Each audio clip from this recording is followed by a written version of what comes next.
O si Nestor, 28 anyos, na isang anak ng magsasaka ng mais sa aming baryo. Gaya ng tatay kong si Nilo, ay sa maisan din ako nagtatrabaho. Sarili namin ang lupa at may pagmamalaki ko sa lahat na kami ng tatay ko ang nagtanim ng lahat ng mais na nakatanim doon. Dalawa na lang kami ng tatay ko na magkasama sa aming bahay. Ang nanay ko kasi ay namatay nung 8 taong gulang pa lamang ako. Ang sabi sa akin ni tatay, inatake ng mabangis na hayop ang nanay ko, pero hindi naman niya sinabi kung anong klaseng hayop yaon. Nang mangyari ang lahat ng yon, ay nasa syudad ako, sa bahay ng kapatid ni tatay. Ang totoo niyan, nandoon ako mula 7 taong gulang ako hanggang sa ako ay magbinata. Ewan ko ba kay tatay, ako na nga lang ang nag-iisa niyang anak, pero parang ayaw niya pa akong makasama. Kaya nang umidad ako ng 21, ay umuwi na ako sa aming baryo para makasama ang tatay ko, at doon na ako nagsimulang tulungan siya sa maisan namin. Nung una ay nagalit siya sa akin. Ang sabi niya, bakit pa raw ako umuwi sa baryo namin, at ang gusto niya ay bumalik na lang ako sa syudad. Pero matigas ang ulo ko. Hindi nangyari ang gusto niya, hanggang sa tinanggap na lang niya na hindi talaga ako aalis sa baryo namin dahil mas gusto ko na makasama ko siya. Isang hapon, nasa maisan kami ni tatay. Magkatulong naming inilalagay sa mga sako ang mga mais na aming inani sa maghapon. Parehas kaming napahinto sa aming ginagawa nang mapansin namin ang biglang pagdilim ng kalangitan, hanggang sa mula sa kung saan ay nagliparan ang napakaraming uwak na halos matakpan na ang kabuuan ng aming baryo. Hala, tay, ano nangyayari? Saan galing ang mga uwak na yan? Ang dami naman nila. Bilisan na natin. Huwag mo nang pansinin ang mga uwak na yan. Parang ang hirap naman po ng pinapagawa niyo, tay. Paano hindi ko po papansinin ang mga uwak na yan? Napakarami po nila. Aba, sa dami po nila parang bigla nang gumabi ah. Tay, hindi po ba masamang pangitain yan? Sa tagal ko na po rito, ay ngayon lang po ako nakakita ng ganyang karaming uwak. Pampihira. Nakakakilabot. Hindi ka talaga marunong makinig sa akin, Nestor, ano? Kapag sinabi kong bilisan mo na, bilisan mo na. Huwag ka nang maraming tanong. Sa bagay, tama po kayo. Kailangan na natin magmadali at baka mabagsakan pa tayo ng dumi ng mga uwak na yan. Naging mabilis na ang pagkilos namin ni tatay. Inilagay na namin sa imbakan ang mga sako ng mais at umuwi na kami sa aming bahay. Sumilip ako sa bintana habang si tatay naman ay nagsimula ng magluto ng aming hapunan. Tay, nawawala na po yung mga uwak. Parang lahat po sila pumupunta po sa kabilang bundok. Hindi ba sabi ko sa'yo, ay wag mo nang pansinin ang mga uwak na yan? Pasensya na tay. Hindi ko kasi alam kung dapat ba akong mamangha o kilabutan sa dami ng uwak kanina. Ay, oo nga pala tay. Mamayang madaling araw po, pupunta po ako sa Maynila. Yan, tama yan. Doon ka na lang muna kahit 1 buwan. Ho? 1 buwan? Aba, masyado naman po matagal yun. Dadalawin ko lang naman po roon si Lisa. Baka kasi nagtatampo na siya sa akin kasi halos 3 buwan na kaming hindi nagkikita. Baka kapag nagtagal pa po na hindi ako nagpakita sa kanya, aba baka makipag-break na po yun sa akin o hindi naman kaya ipagpalit na ako sa iba nun. Siguro matagal na pong 1 linggo ko ron. Hindi anak, mag-1 buwan ka ron. Ang sabi mo nga, matagal mo nang hindi nakakasama ang nobya mo, di ba? Sulitin mo ng pagpunta mo sa syudad. Kung ang iniisip mo ay ang maisan natin, Huwag mong alalahanin yon. Kaya kong trabaho ron, kahit mag-isa ko. Pwede rin naman akong kumuha ng pansamantalang makakatulong ko kung sakali.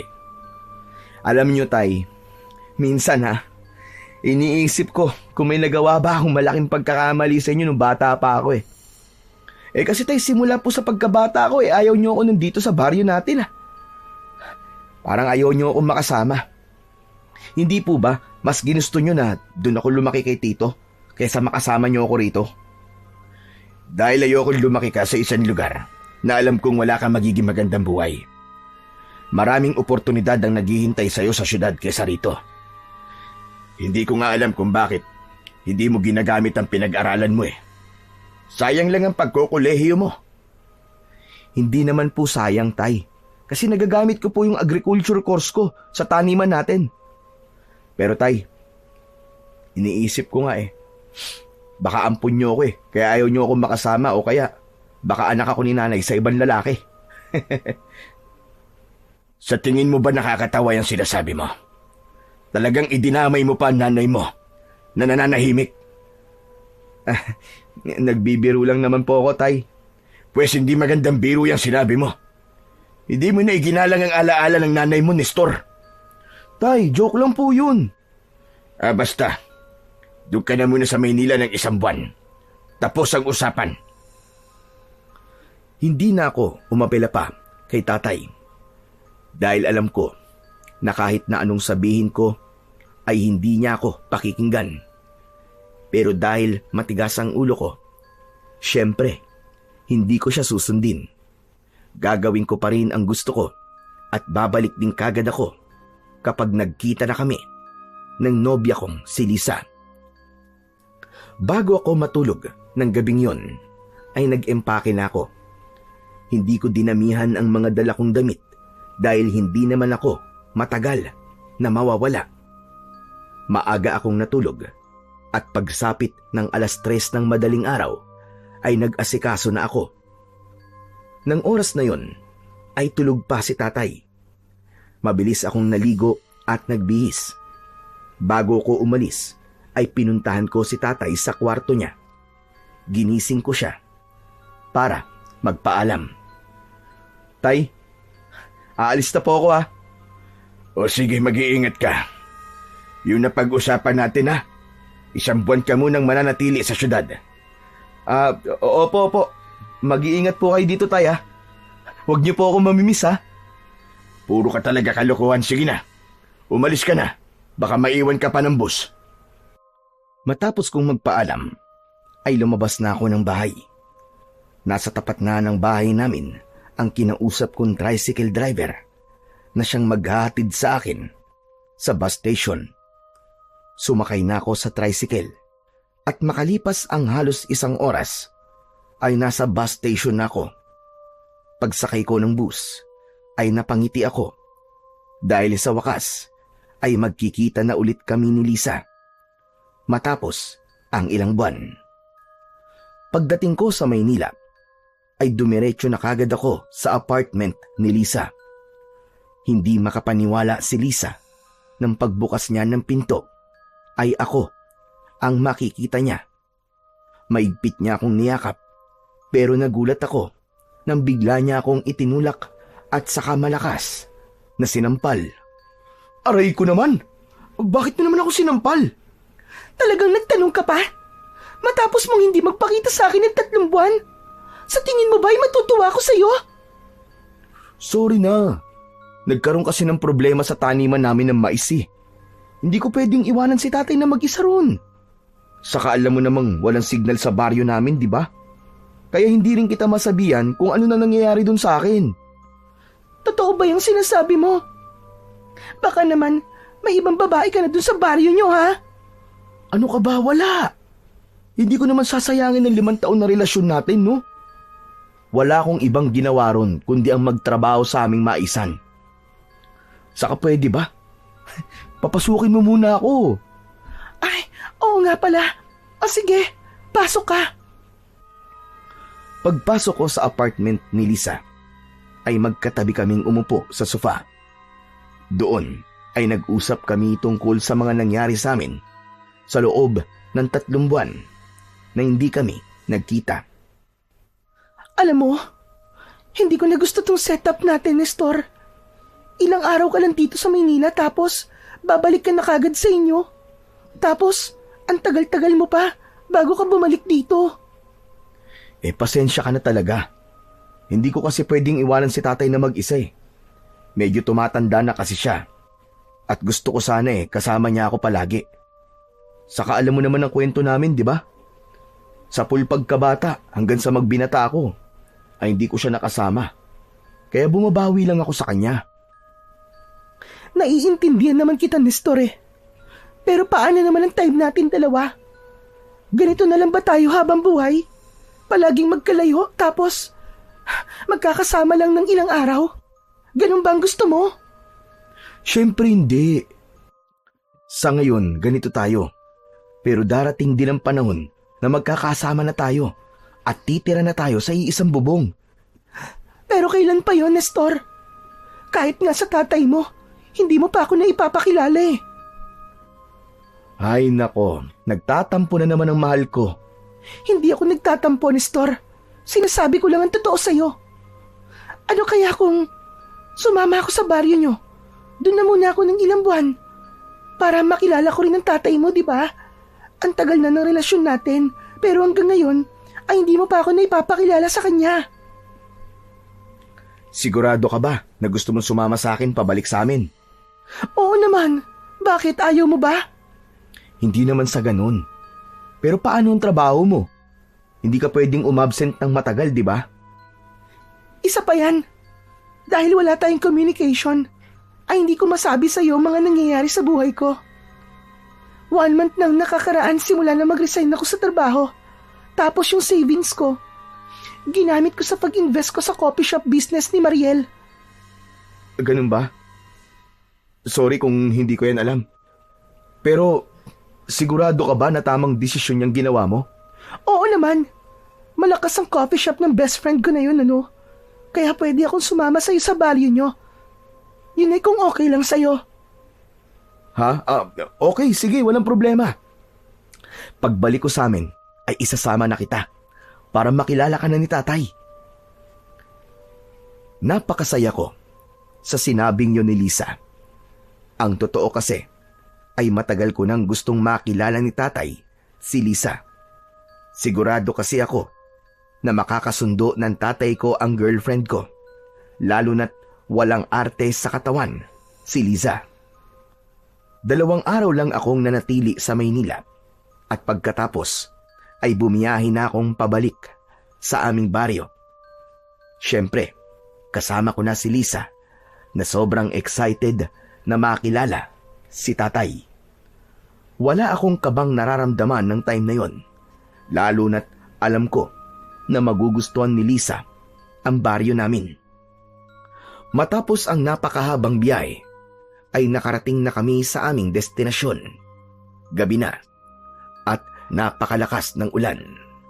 Mabuti na lang ay may dala akong payong, kaya kahit paano ay may proteksyon kami laban sa ulan. Ang malas naman ang punta ko rito sa inyo. Grabe ang lakas ng ulan at hangin. Mukhang may bagyo pa yata. Hindi naman, nagkataon lang yan. Pero nakapagtataka na may bagyo. Summer ngayon. Nestor, malayo pa ba tayo sa bahay nyo? Malapit na tayo. Pagliko natin dun sa may kantong yun, konting lakad na lang tapos nandun na ang bahay namin.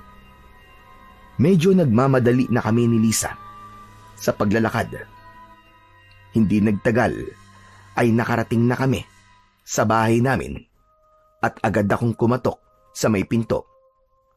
Pagbukas ng pinto ay bumungad sa amin si tatay.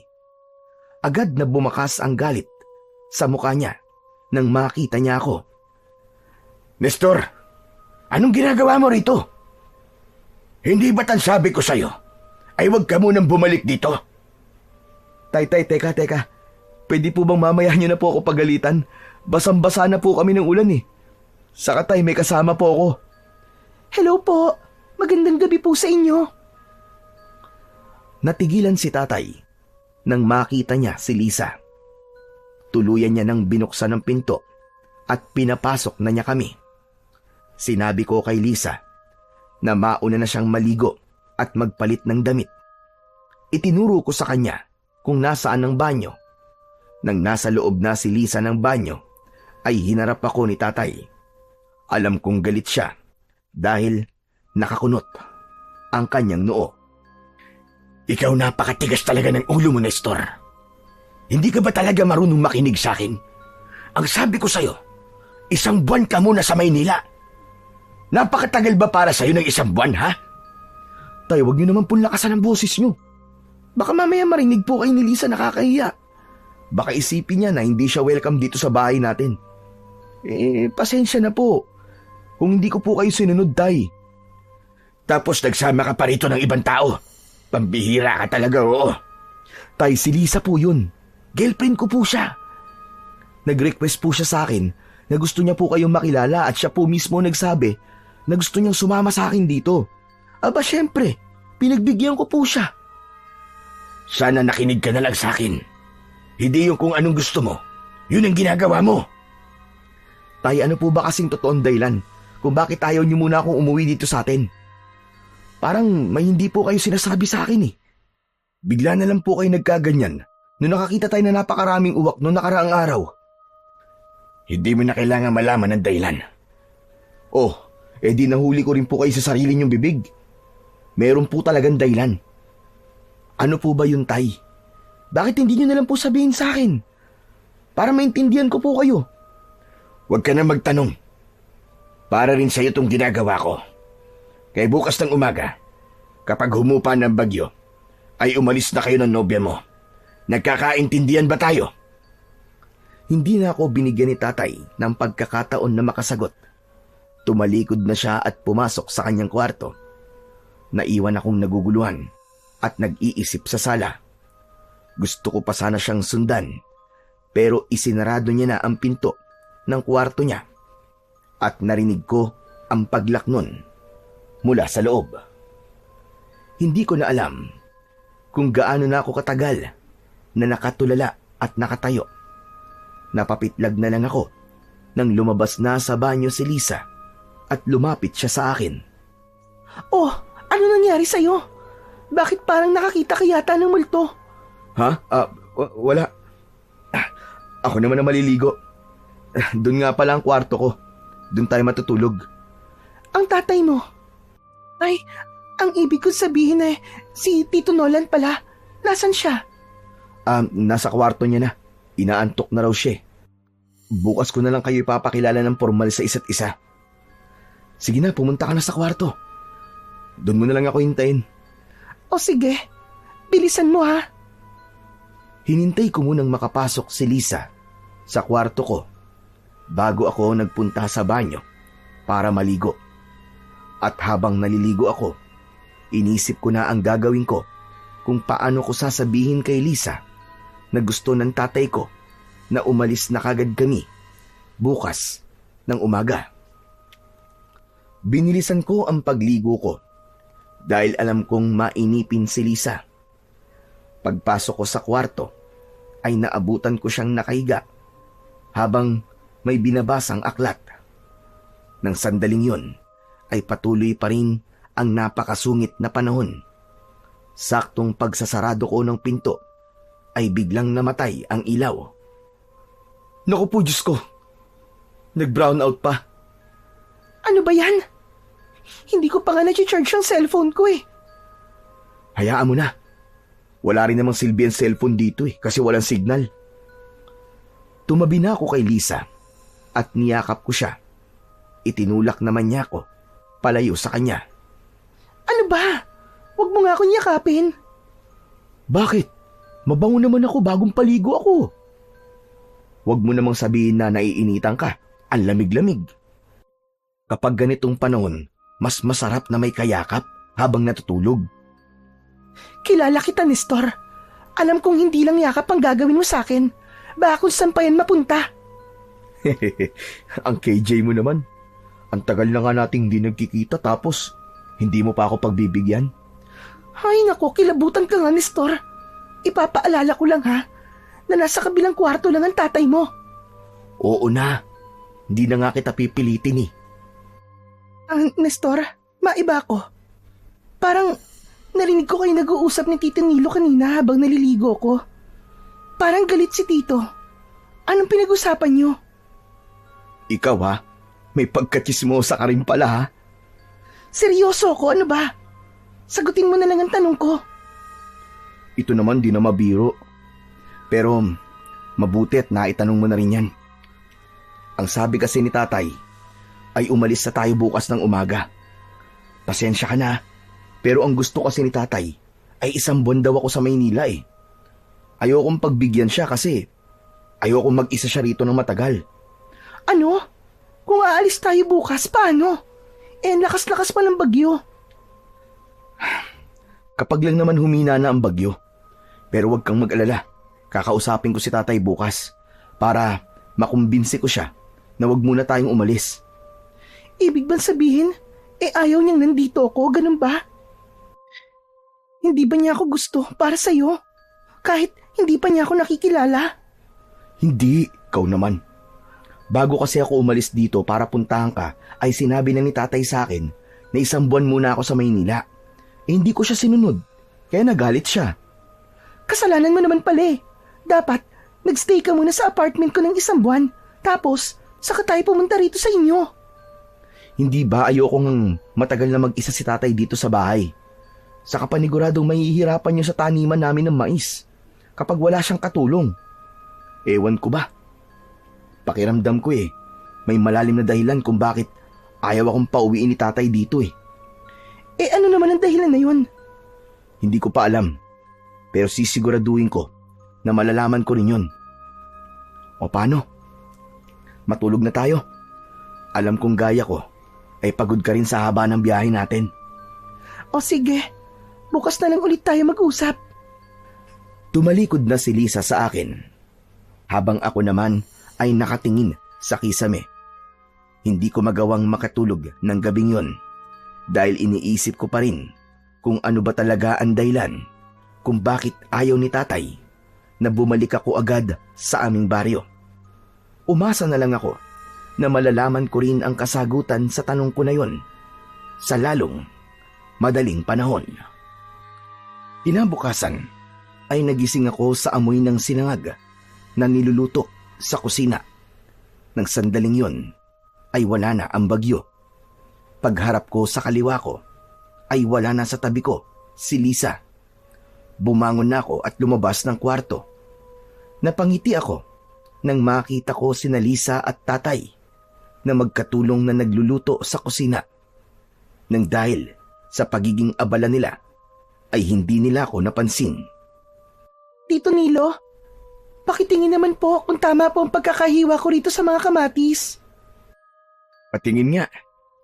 Aba, masyado makapal ang pagkakahiwa mo, iha. Di ba sabi ko ay manipis lang? Kasi ihahalo ko yan sa itlog. Sorry po. Natatakot po kasi ako baka mahiwa ako. Itinuro ko na sa'yo yung teknik sa paghihiwa, di ba? Nakalimutan mo na kagad. Hindi naman po. Natatakot lang po talaga akong humawak ng kutsilyo eh. Alam mo, Lisa, matagal na kayo ng anak ko. Malay mo, may plano na pala siyang pakasalan ka. Kapag kinasal na kayo, alam mo naman siguro ang kasunod nun. Bubuo na kayo ng sarili niyong pamilya. Hindi pwedeng wala kang alam sa kusina kahit paano. Iba pa rin kasi kapag ang nanay ang nagluluto para sa kanyang asawa at mga anak. Nako, parang wala naman pong balak si Nestor na pakasalan ako eh. Aba, iha, hindi natin masasabi yan. Napangiti ako sa naging usapan ni Lisa at ni tatay. Hindi ko kasi inasahan, nagigising ako ng ganun ang bumungad sa akin. Lalo na't kagabi ay nagalit ang tatay ko sa pagdating namin ni Lisa. Pero hindi lang yun ang dahilan kung bakit ako napangiti. Isa rin sa dahilan ay ang pag-uusap nila tungkol sa kasal. Lingid kasi sa kaalaman ni Lisa ay matagal na akong bumili ng engagement ring dahil may balak na akong mag-propose sa kanya. Ang hinihintay ko na lang ay ang tamang oras at moment. Gusto ko kasi kapag nag-propose ako ng kasal kay Lisa ay yung tipong hindi niya makakalimutan hanggang sa pagtanda naming dalawa. Lumapit na ako kina Lisa at tatay. Bahagya pa silang nagulat nang makita nila ako. Oh, gising ka na pala. Nagising ako sa bango na niluluto nyo eh. Ang sabi ni Tito, paborito mo pala ang itlog na may kamatis at sibuyas. Kaya yun ang lulutuin namin ngayon. Nako. Mapaparami ang kain ko niyan. Kaya nga dinamihan ko itong sinangag kasi alam kong marami ang kakainin mo. Pero natutuwa po ako na mukhang magkasundo po kayong dalawa. Bakit naman? May dahilan ba para hindi kami magkasundo ni Lisa? Wala namang ginagawang masama si Lisa. Isa pa, mabait naman siya kahit walang alam sa kusina. Kaya nga po mag-aaral po ako ng pagluluto simula ngayon. Pagkagising ko kasi nakita ko si Tito na naghahanda ng lulutuin niya, kaya nakialam ako. Nagkausap na rin kami at kahit papano ay nakilala na namin ng isa't isa. Kaya nga natutuwa ako eh. Ibig sabihin, hindi ko na kailangan mag-effort na ipakilala kayong dalawa sa isa't isa. Pero tatay, ibig din po ba sabihin nito hindi nyo na po kami kagad papaalisin? Ang balak po kasi namin ay talagang magtagal po dito ni Lisa. Tungkol sa bagay na yan, hindi pa rin nagbabago ang isip ko. Kailangan nyo pa rin umalis dito at bumalik sa Maynila pagkatapos natin mag-almusal. Wala na ang bagyo, kaya makakabiyahe na kayo na maayos. Pero tay, sundin mo na lang ang sinabi ko, Nilo. Pagbalik mo saka ko na lang ipapaliwanag ang lahat. Nestor, sundin na lang natin ang tatay mo. Pwede naman siguro akong sumama sa'yo pabalik dito after ng 1 buwan, di ba? Nahihiya kasi ako sa'yo Sayang ang pagpunta mo rito. Tapos, hindi ka man lang nagstay dito kahit 1 araw. Hindi naman sayang ang punta ko rito kasi nakilala ko rin sa wakas si Tito Nilo. Malaking bagay na yun para sa akin. Labag sa kagustuhan ko ang umalis kagad kami roon ni Lisa. Bukod kasi na sayang ang ibiniyahin ng girlfriend ko, ay ayoko ring iwanan si tatay ng ganong katagal. Pero dahil 2 na silang pumayag sa pag-alis namin, ay wala na akong nagawa kundi ang sundin ang gustong mangyari ng tatay ko. Sinulit na lang namin ang oras na natitira na kasama ko si tatay. Sa almusal ay nagkwentuhan kami ng masasayang bagay. Maraming ikinuwento si tatay kay Lisa ng mga nakakatawang bagay tungkol sa akin. Silang 2 lang ang halos nag-uusap habang ako naman ay masayang pinapanood sila. Iba pala talaga ang pakiramdam kapag nakikita mong magkasundo ang 2 taong mahalaga sa buhay mo. Nawala ang saya ko nang matapos na kaming kumain. Nag-asikaso na kami ni Lisa para umalis.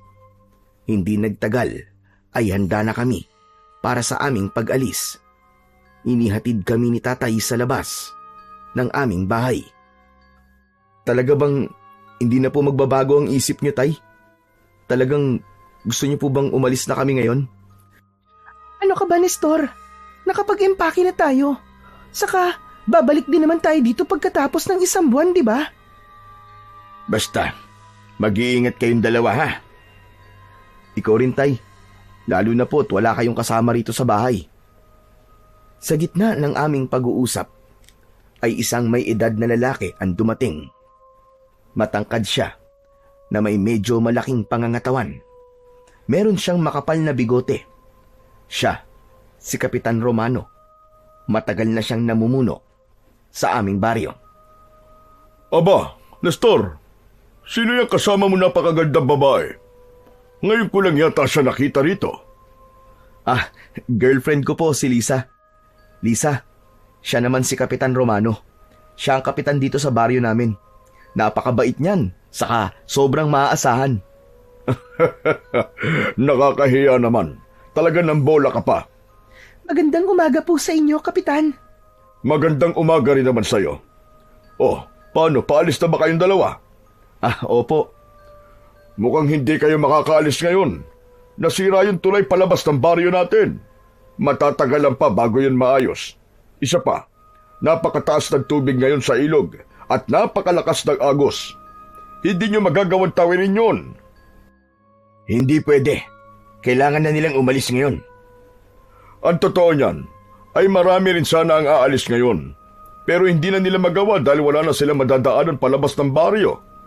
Alam kong lahat ay natatakot na dahil nangyari na ang pangalawang senyales. Isang senyales na lang at... Kapitan, huwag natin pag-usapan ng bagay na yan dito. Napansin ko ang makahulugang tinginan ni Tatay at Kapitan Romano. Mas lalo kong naramdaman na meron talaga akong hindi alam sa baryo namin. Ano pong senyalis ang sinasabi niyo, Kapitan? Nestor, tignan niyo nga muna ni Lisa ang daan. Kung kaya niyo makadaan, sige na. Sige po. Lisa, tara na. Iwan muna natin ang mga bag natin dito, Tay. Titignan lang po namin yung daan palabas ng baryo. Naglakad na kami ni Lisa, palayo sa bahay. Habang naglalakad, ay tahimik lang ako. Hindi kasi maalis sa isip ko yung sinabi ni Kapitan Romano tungkol sa senyales. Wala akong ideya kung para saan ang senyales na yon at ano-ano yung mga senyales na tinukoy ni Kapitan. Ang tahimik mo yata dyan. Hindi ka ba masaya na hindi matutuloy ang pag-alis natin ngayon? Masaya. Pero yung sinabi ni Kapitan, yung senyales, napansin ko kasi na parang biglang kinabahan si Tatay nang banggitin yun ni Kapitan Romano. Parang meron silang alam na hindi ko alam. Kaya nga napansin ko rin yun. Tapos, yung tinginan nilang dalawa kanina, parang may ibig sabihin. Kaya nga, malakas talaga ang kutob ko na may hindi sinasabi si Tatay sa akin. At kailangan ko malaman yun, Lisa. Matapos ang ilang minutong paglalakad, ay huminto na kami ni Lisa. Dahil nasa harapan na kami ng nasirang tulay.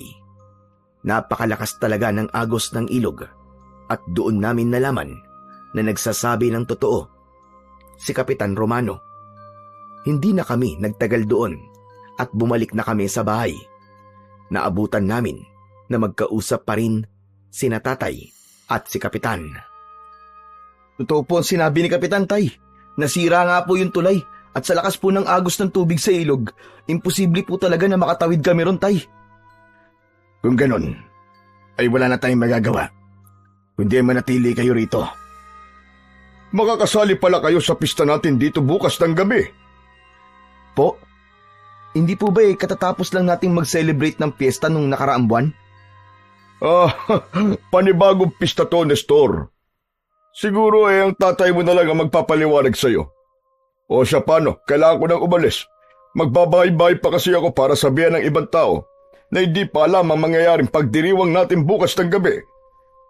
Sige, mag-iingat po kayo, Kapitan. Pagkaalis ni Kapitan Romano, ay nagmamadaling pumasok si Tatay sa aming bahay. Mabigat ang paghakbang niya, na para bang may dala siyang napakabigat na problema. Kinuha namin ni Lisa ang mga bag namin at dinala ang mga yon sa loob. Magkasama kaming lumapit kay Tatay na umiinom ng tubig sa kusina. Bakas sa mukha niya ang labis na pagkabahala. Matapos niyang uminom ay naupo siya. Tay, sigurado na po ako na may kailangan po kayong sabihin sa akin. Sa naging pag-uusap po niyo kanina ni Kapitan, alam ko po na may kailangan po ako malaman tungkol sa baryo natin. Baka po, pwedeng sabihin niyo na ang kailangan kong malaman. Ayoko sanang ipaalam to sa inyo. Dahil ayokong katakutan mo ang ating baryo. May dahilan kung bakit nung bata ka pa ay ipinadala kita sa Maynila. Ganon din ang kagustuhan ko na umalis ka muna rito ngayon at saka ka na bumalik matapos ang 1 buwan. Ano po bang dahilan niyo, Tay? Nung bata ka pa at nasa Maynila ka, isang makapangyarihang aswang ang muling nabuhay upang maggasik ng takot at kamatayan dito sa ating baryo sa loob ng 20 gabi. At matapos ang 20 gabi, ay muli siyang matutulog upang magpahinga at magpalakas. Nabubuhay siya makalipas ang 20 taon.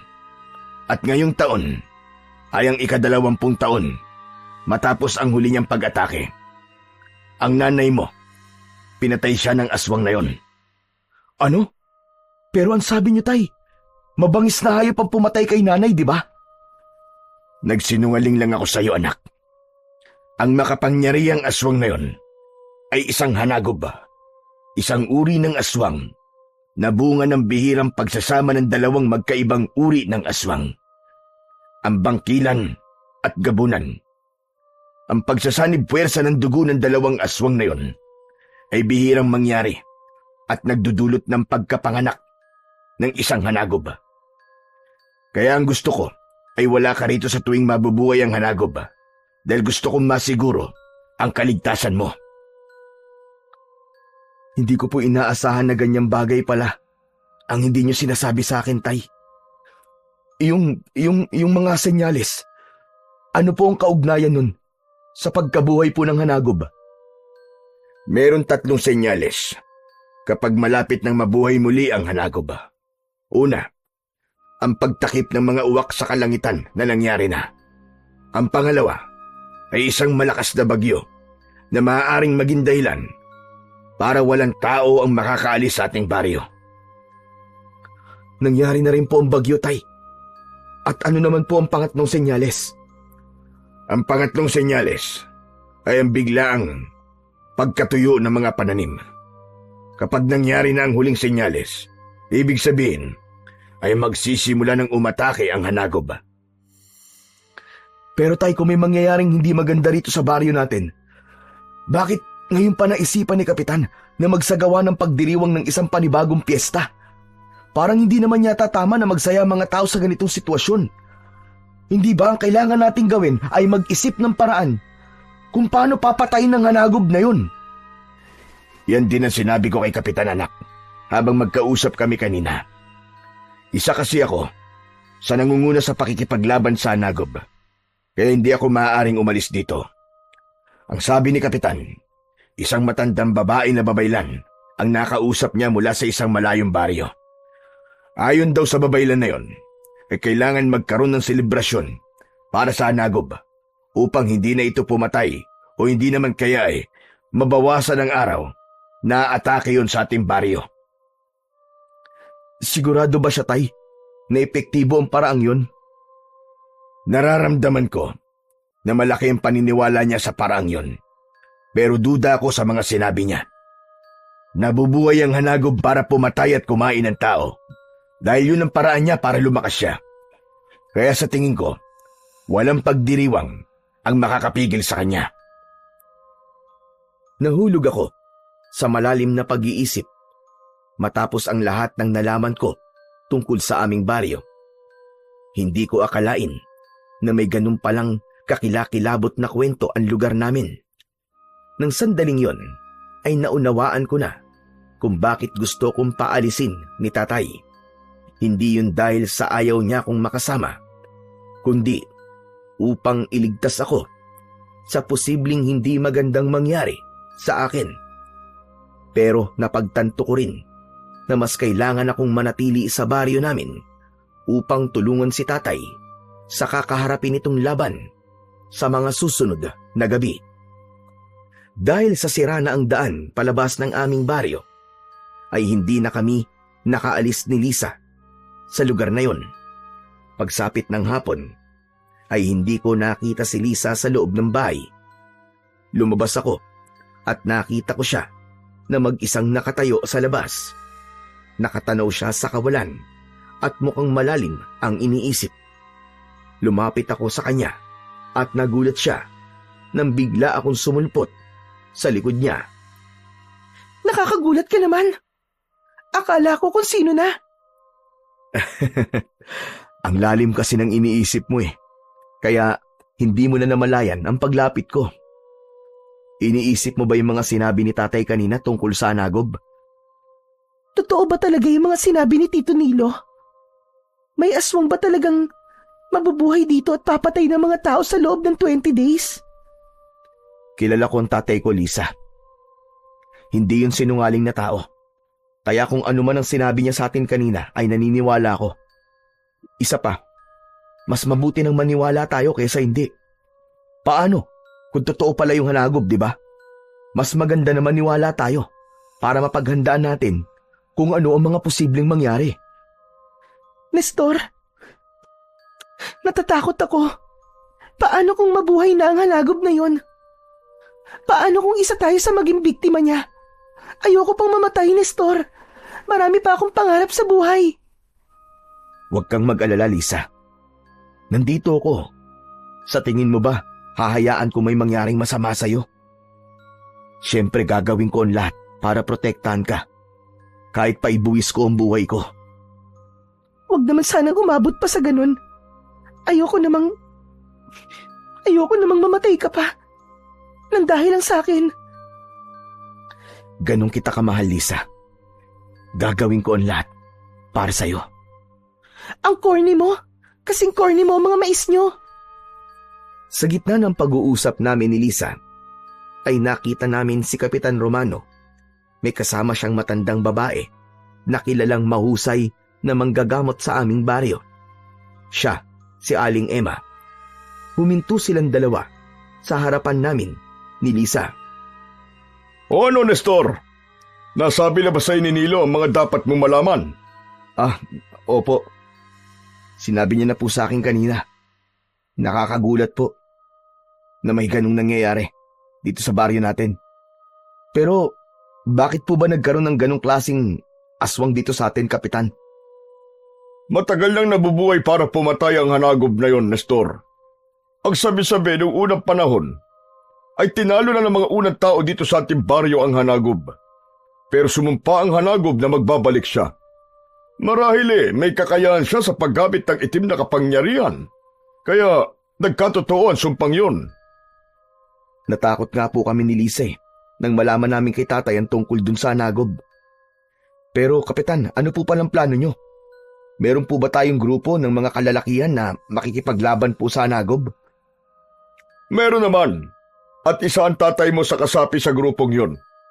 Pero sigurado ko na nabanggit na ni Nilo sa iyo ang tungkol sa paraan na dapat nating gawin upang huminto sa pagpatay ang hanagob o kahit man lang mabawasan ang bilang ng gabi na sasalakay siya. Yung po bang gaganaping pagdiriwang ng pista bukas ng gabi? Tama ka.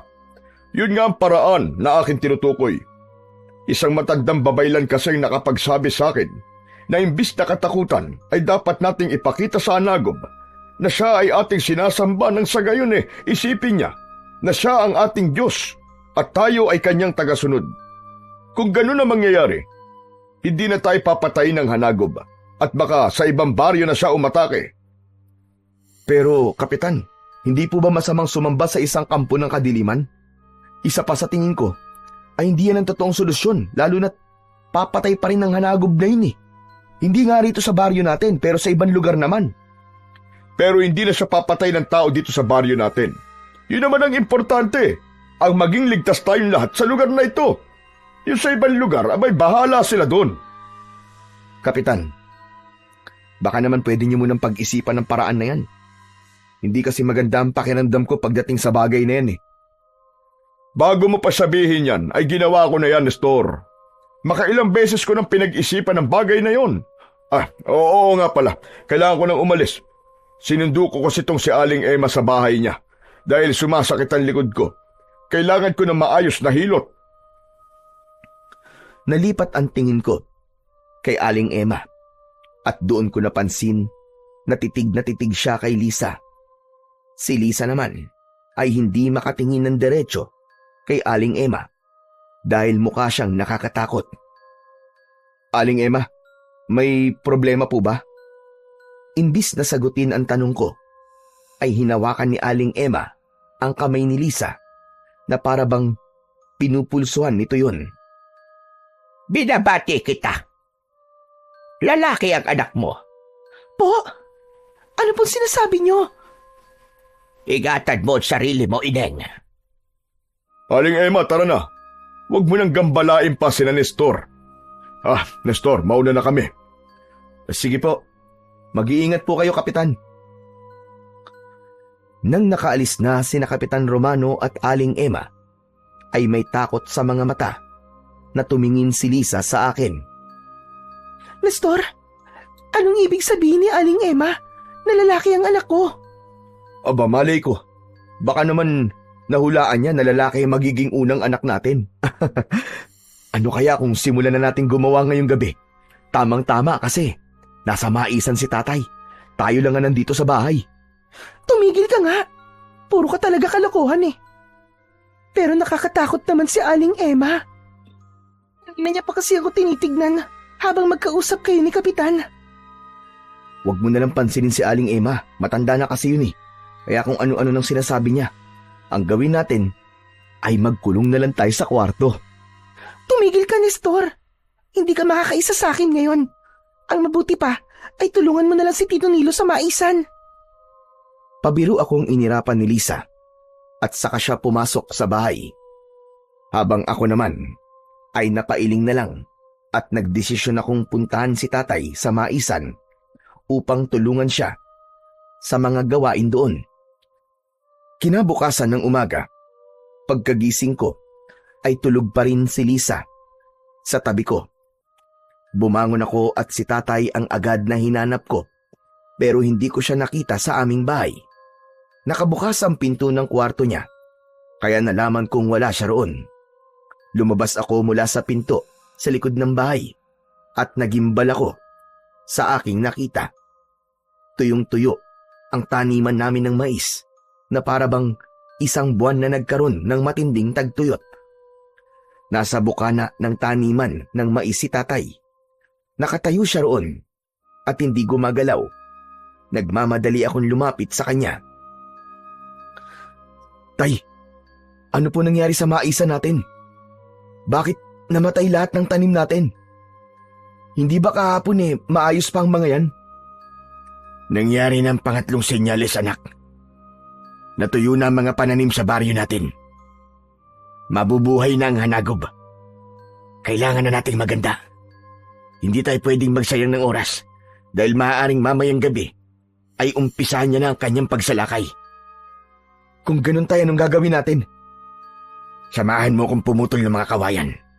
Gagawin nating sibat ang mga kawayan upang meron tayong sandata. Pagkatapos, ay hahasain natin na mabuti ang ating mga itak. Nagmamadaling bumalik si tatay sa bahay namin habang nakasunod ako sa kanya. Nasa kusina na si Lisa at naghihilamos. Nagtaka siya nang kumuha ng itak si tatay at nagmamadaling lumabas. Ano nangyari? Bakit parang may kaaway si Tito Nilo? Lisa, nangyari na kasi ang pangatlo at huling senyales na mabubuhay na ang hanagob. Natuyo na ang taniman namin ng mga mais. Diyos ko! Totoo ba yung sinasabi mo? Oo, Lisa. Kaya mangunguha kami ni tatay ng mga kawayan para gawing sibat. Yun daw ang gagamitin nating sandata kung sakaling umatake na mamayang gabi ang hanagob. Dito ka lang muna. Huwag kang lalabas ng bahay kahit na anong mangyari. Iniwanan ko na si Lisa at sinundan ko si tatay. Nagtungo kami sa gubat at doon kami kumuha ng mga kawayan. Doon na rin namin nilagyan ng patulis ang dulo ng mga yon. Nakita ko ang pagmamadali ni tatay sa kanyang ginagawa. Tay, tanong lang, gaano po ba kalakas ang hanagob at kailangan nating gumawa ng napakaraming sibat? Napakalakas niya, Nestor. Hindi lang siya malakas, kundi wala rin siyang awa. Kahit sinong tao ay papatayin at kakainin niya upang mawala ang kanyang gutom. Wala po bang paraan, tay, para mapatay siya? Walang nakakaalam kung anong eksaktong paraan para mapatay ang hanagob na yon. Ang ginagawa lang namin ay nilalabanan namin siya. Pero kahit napakarami ang nakikipaglaban sa kanya, ay hindi pa rin namin siya matalo-talo. Kaya mamayang gabi ay sisimulan natin ang pagbabantay. Pero tay, hindi po ba mamayang gabi na rin po yung pista? na sinasabi po ni Kapitan Romano. Isa pa yan sa iniisip ko, anak. Pagkatapos natin dito, ay kakausapin ko si Kapitan upang wag nang ituloy ang pagdiriwang na yon. Masyadong mapanganib kung maraming taong nasa labas ng kanilang bahay mamayang gabi. Binilisan na namin ni tatay ang paggawa ng sibat mula sa kawayan. Nang sa tingin namin ay sapat na ang aming mga nagawa, ay pinagtulungan na naming iuwi sa bahay ang mga sibat. Pagkatapos ay nagpaalam na si tatay na magpupunta muna siya sa bahay ni Kapitan Romano. Naisip kong samahan siya, kaya dalawa kaming nagpunta roon. Habang naglalakad, ay nakita ko na lahat ng pananim sa aming baryo ay tuyo at patay na. Nakakapagtaka na nangyari ang lahat ng yun sa loob lamang ng isang gabi. Nang nakarating kami sa bahay ni Kapitan Romano, ay naabutan namin siyang nakaupo sa labas ng bahay niya habang nagkakape. Nilo, Nestor! Abay, anong ginagawa niyo rito at napabisita kayo sa akin? Natuyo na mga pananim, Kapitan. Ito na ang pangatlong sinyalis. At may posibilidad na mamayang gabi na atake ang hanagob. Nakita ko nga ang mga pananim. Mabuti na lang at ang iba sa ating mga magsasaka ay nakapag-ani na nung isang araw. Kumusta pala ang maisa nyo? Nakapag-ani ba kagad kayo bago yun matuyo? Huwag mong intindihin ang maisa namin, Kapitan. Nandito kami para sabihin sa'yo na huwag yun ang ituloy ang pagdiriwang na gagawin nyo mamaya. Delikado yung, Kapitan. Mas makakabuti na manatili na lang tayong lahat sa ating mga bahay. Naiintindihan ko ang pag-aalala mo, Nilo. Pero nakapaghanda na kami para sa pista mamayang gabi. Marami pa rin ang gustong ituloy ang pagdiriwang na yun. Dahil kagaya ko ay naniniwala sila na yun ang tanging paraan para matigil na ang pagpatay ng hanagob. Pero Kapitan, wala pong kasiguraduhan kung gagana po ang plano niyong yan. Tama po si tatay. Maaaring marami po mamamatay kung maraming tao ang nasa labas ng kanilang bahay. Ang kailangan po nating gawin ay magdasal po sa ating Diyos. Diyos?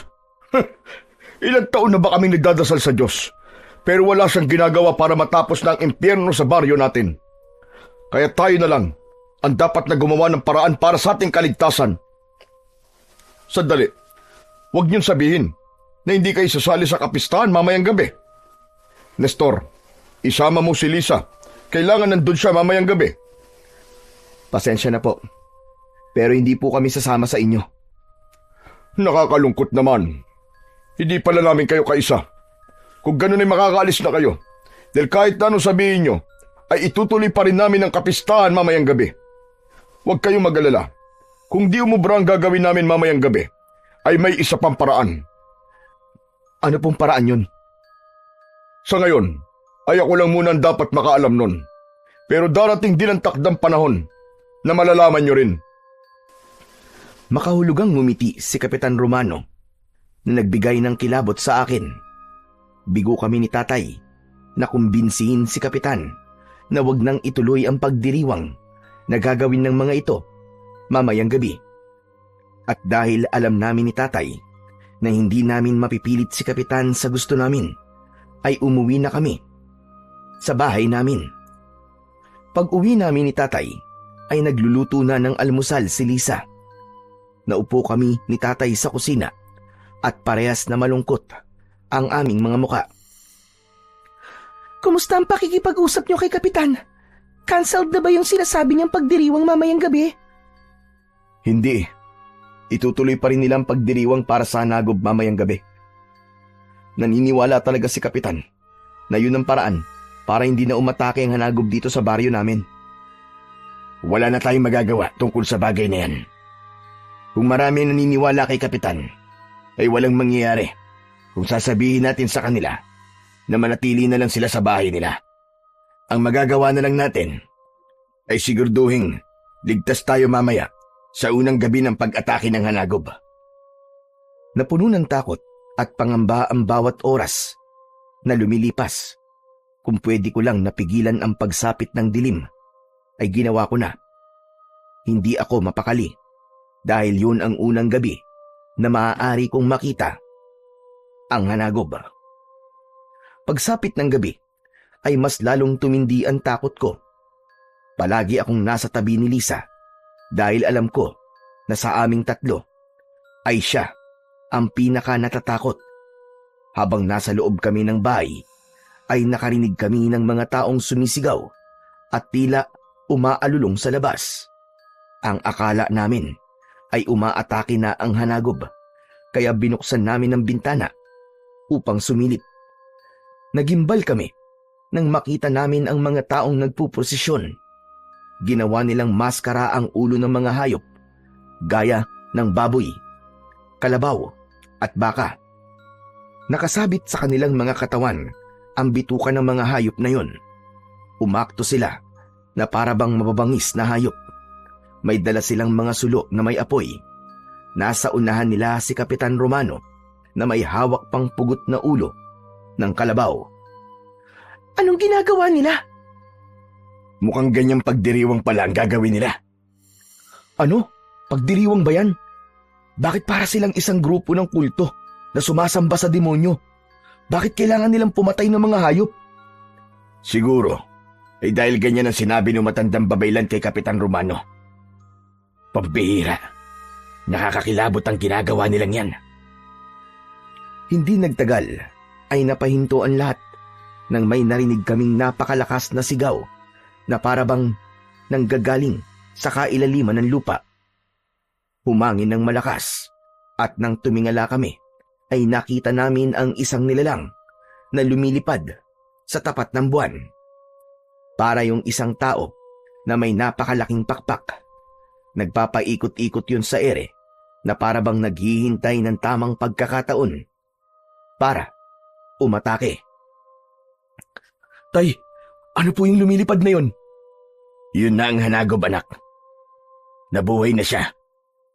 Nagising na siya para pumatay at kumain sa loob ng 20 araw. Nestor, kunin mong itak sa kusina. Kailangan nating maging handa. Nagmamadali akong nagtungo sa kusina para kunin ang itak. Nang bumalik ako sa tabi ng bintana, ay sakto na lumilipad na paibaba ang hanagob. Pasugod yun sa mga tao. Mga kasama, huwag kayong matakot! Lumuhod tayong lahat! Ipakita natin sa hanagob na sinasamba natin siya! Magsiluhod kayo! Sabay-sabay na lumuhod ang mga tao habang palapit ng palapit sa mga yon ang hanagob. Dumipa pa si Kapitan Romano. Hanagob! Sinasamba ka namin! Ikaw na ang aming kinikilalang Panginoon! Kami ay iyong mga tagasunod! Nang tumapak sa lupa, ang mga paa ng hanagob ay patuloy sa pagkampay ang malalaki nitong mga pakpak. Gumapang ang matinding kilabot sa buong katawan ko nang makita ko ang anyo ng hanagob. Ang balat niya ay halos itim ang kulay na parang isang matandang puno. Napakatulis ng mga kuko niya. Maging ang mga ngipin niya ay parabang maliliit na dulo ng kutsilyo. Malaki ang mata niya na kulay pula na palaging nanlilisik. Meron siyang malalaki at mahahabang sungay na parang sa demonyo. Kapansin-pansin na tila nabubulok ang kanyang katawan at kahit malayo kami ay naaamoy namin ang nakakasulasok niyang amoy na parabang nabubulok, na patay, na hayop. Bakit hindi pa tumatakas sa mga tao? Mukhang bulag na sila sa paniniwala na sinabi ni Kapitan. Ano pong gagawin natin, Tay? Hindi po ba natin lalabanan ang hanagob? Mukha po siyang mahina dahil nabubulok na po ang katawan niya. Huwag mo siyang maliitin, anak. Dahil sa sandaling makakain na siya ng tao, ay unti-unti na siyang lalakas at mawawala ang pagkabulok ng kanyang katawan. Hindi natinag ang mga tao mula sa pagkakaluhod. Habang ang hanagob ay isa-isang tinitignan ang mga tao na parabang nagsisimula na yung pumili kung sino ang kakainin nito. Hanggang sa muling lumipad ang hanagob at muling nagpaikot-ikot sa ere. Mga kanayon, nakita niyo na! Gumana ang ating pagsamba sa hanagob. Hindi niya na tayo papatayin. Masayang tumayo ang mga tao at nagpalakpakan.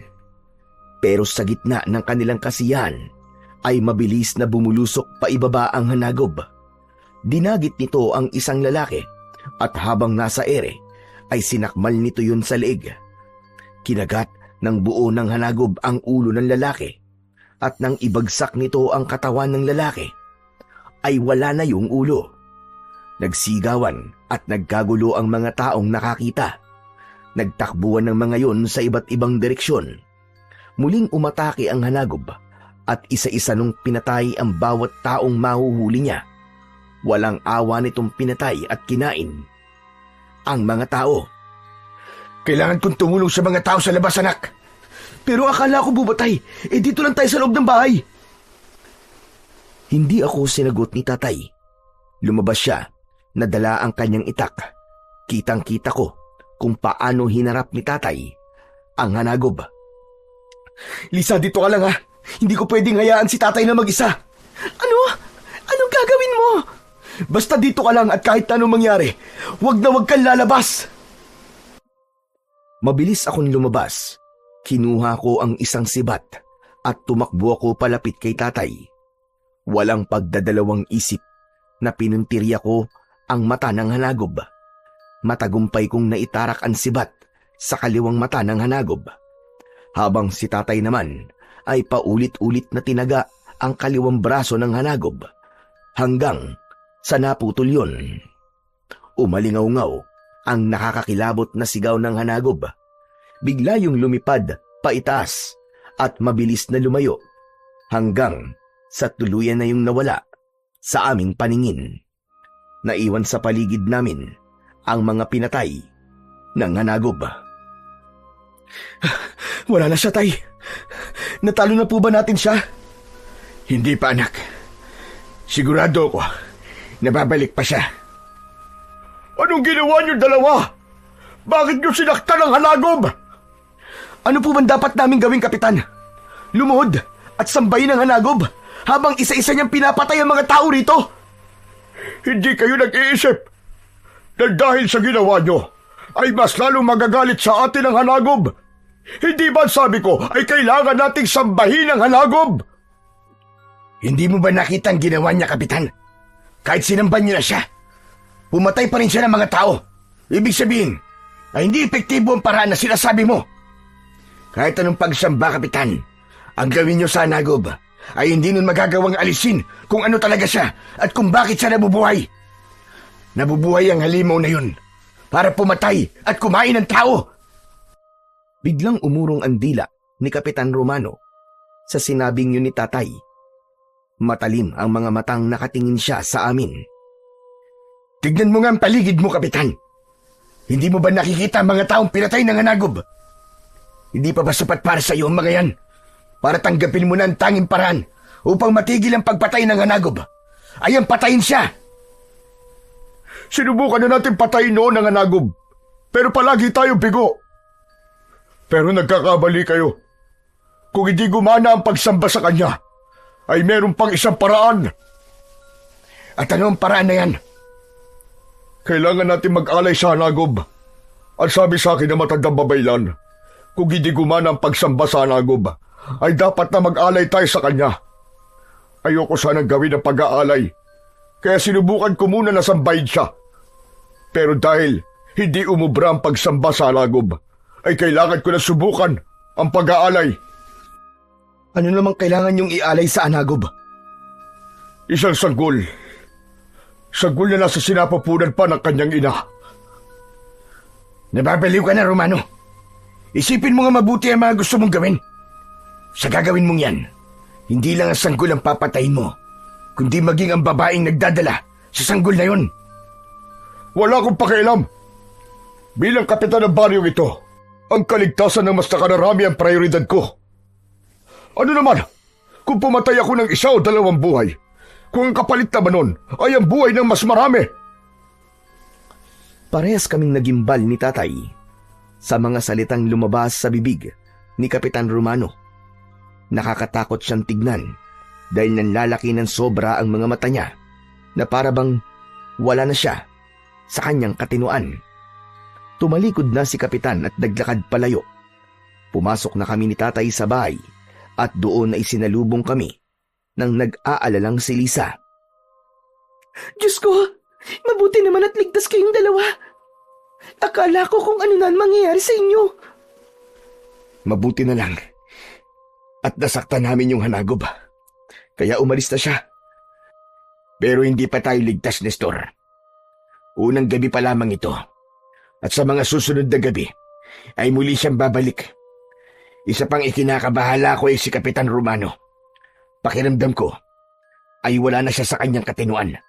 Dahil sa kagustuhan niyang iligtas ang ating baryo mula sa hanagob. Magandang intensyon niya. Pero ang paraan niya para maresolba ang problema natin ay hindi tama. Bakit po? Ano po bang sinabi ni Kapitan Romano? May isa pa raw paraan upang tumigil na sa pagpatay ang hanagob. At yun ay ang pag-aalay sa aswang na yun ng isang sanggol na nasa sinapupunan pa ng isang ina. Diyos ko, nakakakilabot naman po yan. Bakit ba kung ano-ano na lang ang naiisip niyang gawin? Tay, may kilala po ba kayong buntis dito sa baryo natin? Kung meron, ay kailangan natin silang bigyan ng babala. Sa pagkakaalam ko, anak, ay wala. Maliit lang ang baryo natin. Kaya kung merong buntis dito, ay malalaman kagad ng lahat. Pero kinakabahan pa rin ako. Sa tingin ko ay desperado na si Romano. Kaya gagawa siya ng paraan para may maialay siya sa hanagob. Kahit paano, ay nabunutan ako ng tinik sa sinabi ni Tatay na walang buntis sa aming baryo. Ngunit nanatili ang takot ko dahil baka merong pang ibang paraan na gagawin si Kapitan Romano kung sakaling wala siyang makuwang buntis para ialay sa hanagob. Sa tingin ko kasi, totoong desperado na si Kapitan na huminto na sa pagpatay ang hanagob sa aming baryo. 2 gabi ang mabilis na lumipas at sa loob ng mga gabing yon ay 2 tao ang natagpo ang walang buhay sa aming baryo. Parehas na sugatan ang 2 at kapansin-pansin na nawawalan sila ng isang parte ng kanilang katawan. Ang isa ay wala ang kaliwang mata, habang ang isa naman ay wala ang kaliwang braso. Isang gabi, habang naghahapunan, ay napag-usapan namin ang tungkol sa pangyayaring yon. Tay, sa tingin nyo, bakit po kaya may kinuwang parte ng katawan yung hanagob dun sa mga biktima niya? Hindi mo ba napansin? Nung kinalaban natin ang hanagob, ay tinusok mo ang kaliwang mata niya. Habang ako naman, pinutol ko ang kaliwa niyang braso. May kakayahan ng hanagob na ibalik ang nasira o nawalang parte ng katawan niya sa pamamagitan ng pagkain ng parte ng katawan ng isang tao na wala sa kanya. Kung ganun, Tay, mahirap pala po talaga siyang patayin. Kahit pala tanggalan natin siya ng kung anong parte sa katawan niya, ay magagawa pa rin niya yung maibalik. Totoo yung sinabi mo, anak.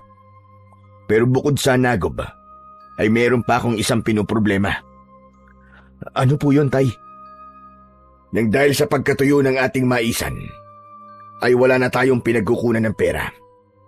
Maging ang mga naimbak nating mga mais ay malapit na rin mabulok dahil hindi natin yung madadala sa bayan para ibenta. Hanggang ngayon kasi ay hindi pa rin tayo makakalabas sa baryong ito. Napakalakas at mataas pa rin ang tubig sa ilog. Kung meron po akong may tutulong para kumita kayo ng pera, ay sabihin niyo lang po. Ano ka ba, Lisa? Relax ka lang. Kami na ang bahala ni Tatay sa bagay na yan. Hinawakan ko ang kamay ni Lisa at masuyo ko yung pinisil. Sa paraan na yon ay ipinaramdam ko sa kanya na wala siyang dapat na ikabahala at malalagpasan din namin ang lahat ng problema na aming kinakaharap. Kinabukasan ay may isang tanod ang nagpunta sa aming bahay.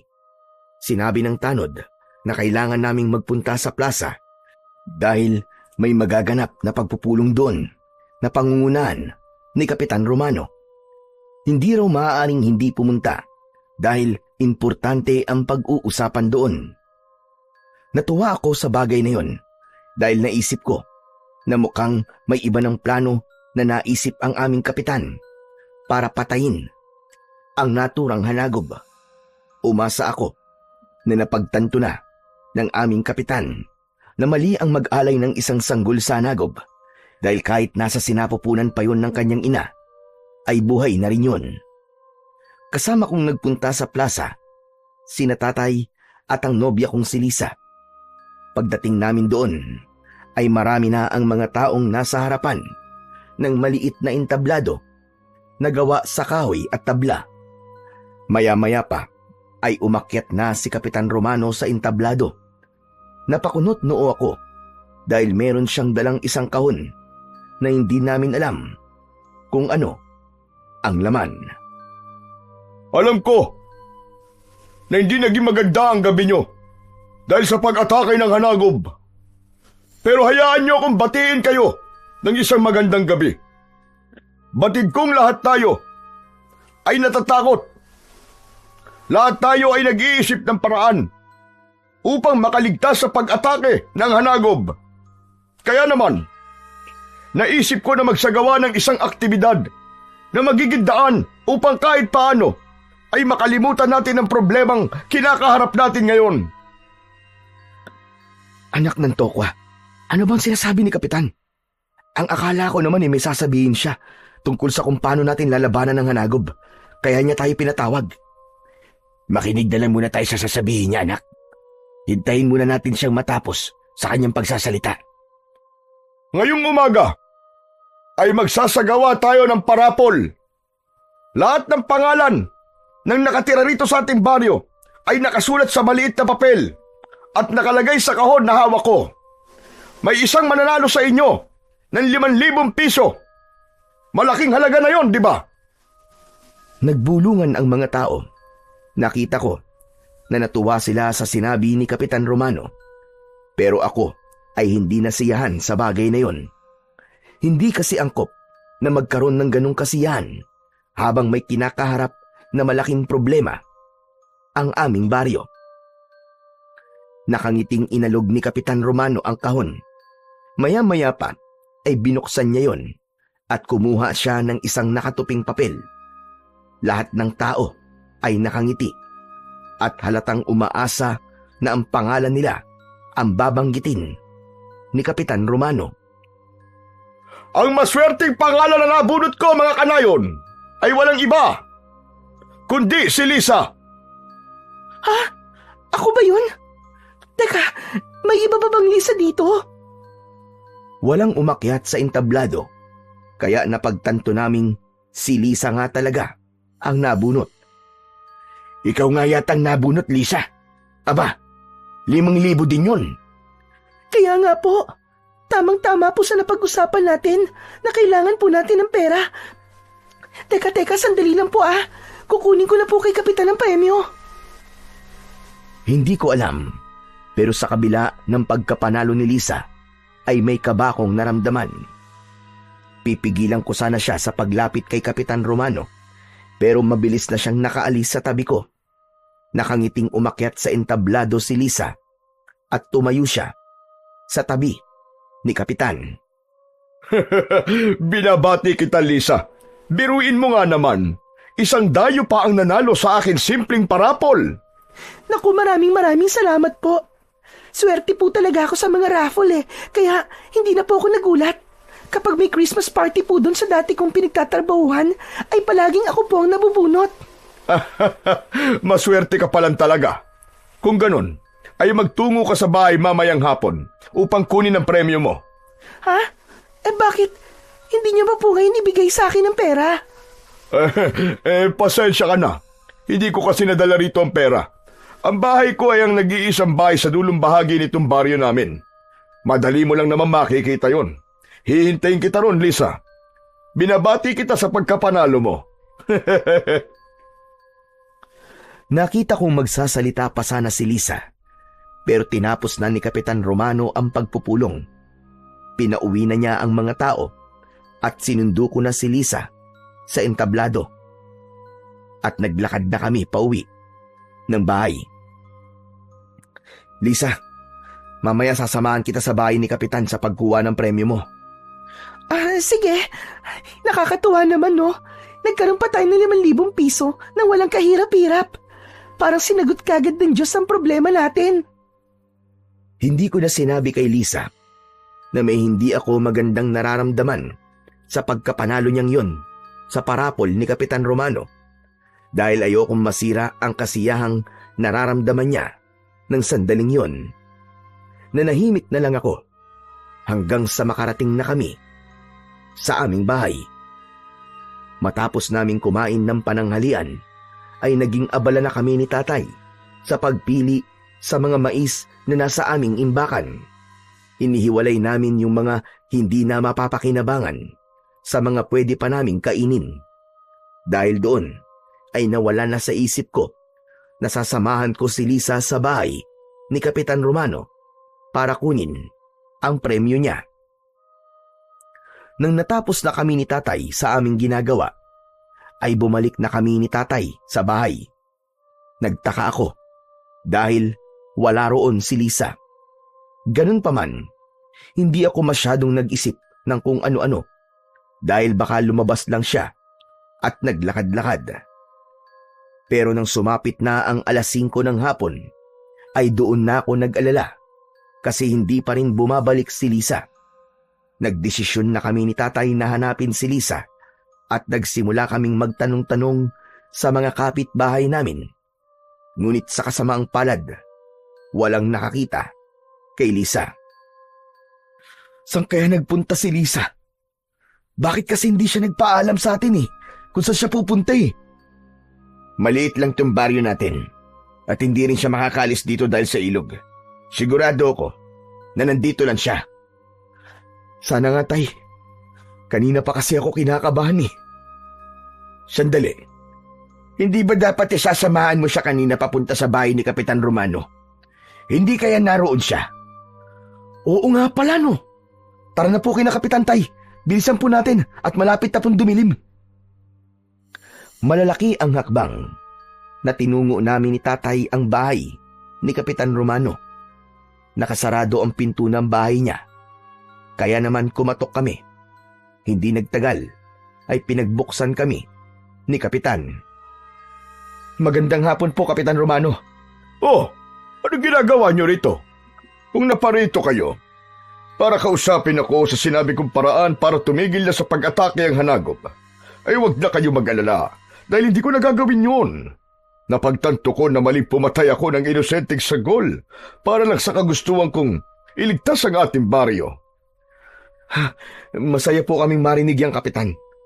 Pero wala po kami rito para kausapin kayo tungkol sa bagay na yan Kapitan, itatanong lang po namin sana sa inyo kung nagpunta ba rito kanina si Lisa para kunin yung premyo niya doon sa parapol nyo. Oo. Nagpunta nga siya rito kanina. Siguro yung mga bandang 3:00 ng hapon yun. Naibigay ko na sa kanya 5,000 piso Alam niyo po ba kung saan po siya nagpunta pagkatapos niyang pumunta rito sa bahay niyo? Hanggang ngayon po kasi, hindi pa rin po siya umuwi sa bahay Abe, wala na ba siyang nababanggit sa akin kung saan siya pupunta? Ang iniisip ko, ay dediretso na siya pauwi sa inyo. Pagkabigay ko kasi sa kanya ng pera, ay umalis na siya kaagad. Anak nang, saan na kaya siya nagpunta?